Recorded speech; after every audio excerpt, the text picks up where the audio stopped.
Сәлеметсіздер ме, құрметті оқушылар? Қазір біз сіздермен қазақ тіл сабағын бастаймыз. Сабағымыздың тақырыбы сын есім. Ең алдымен сабағымызды бастамас бұрын алдыңғы білімімізді еске түсірейік. Балалар, сын есім дегеніміз не?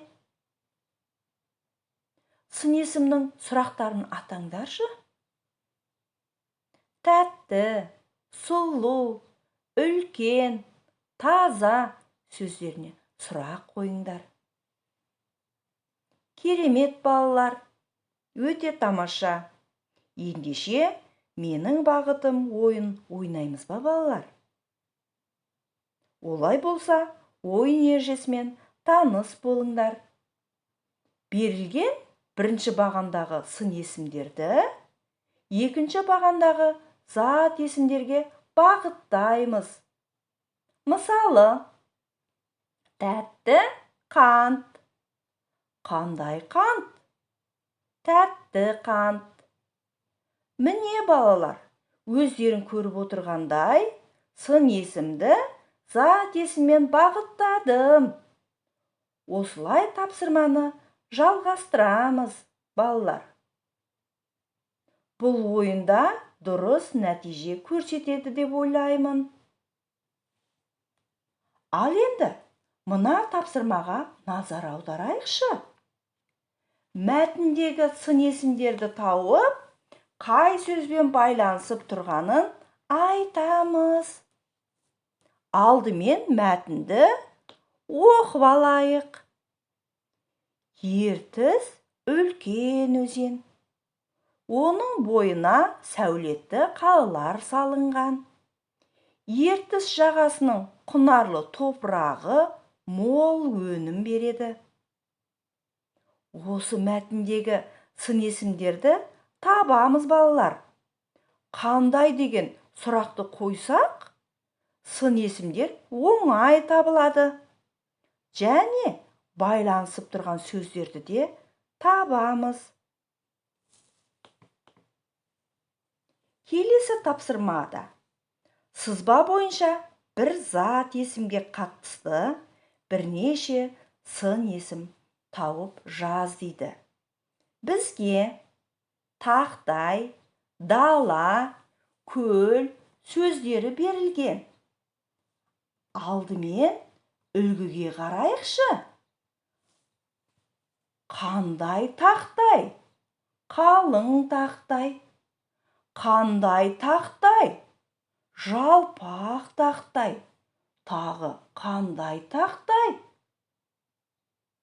Иә, тегіс тақтай. Енді дала сөзіне сын есімдер ойлап табайық. Даланың қандай түрлері болады екен? Ойланайық балалар.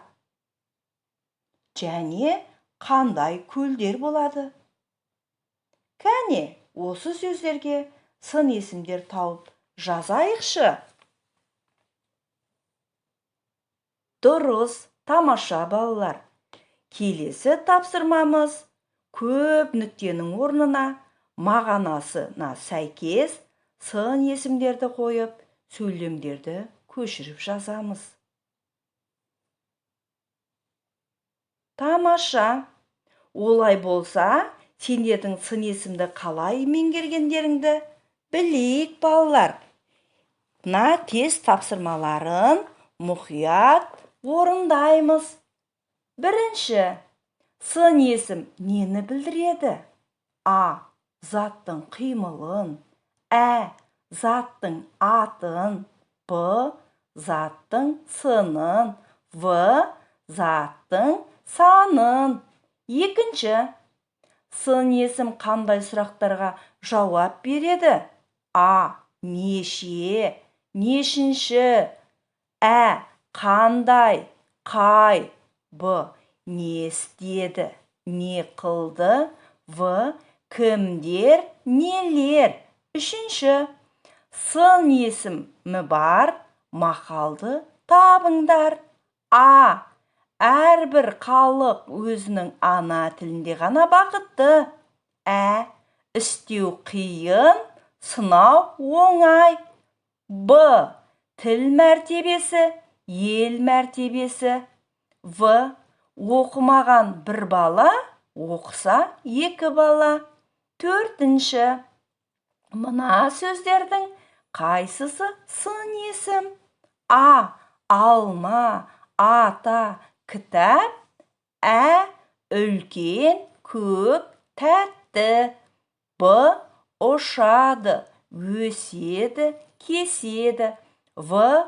15, 2, 20. Тамаша, балалар! Бүгінгі сабағымыз өз мәресіне жетті.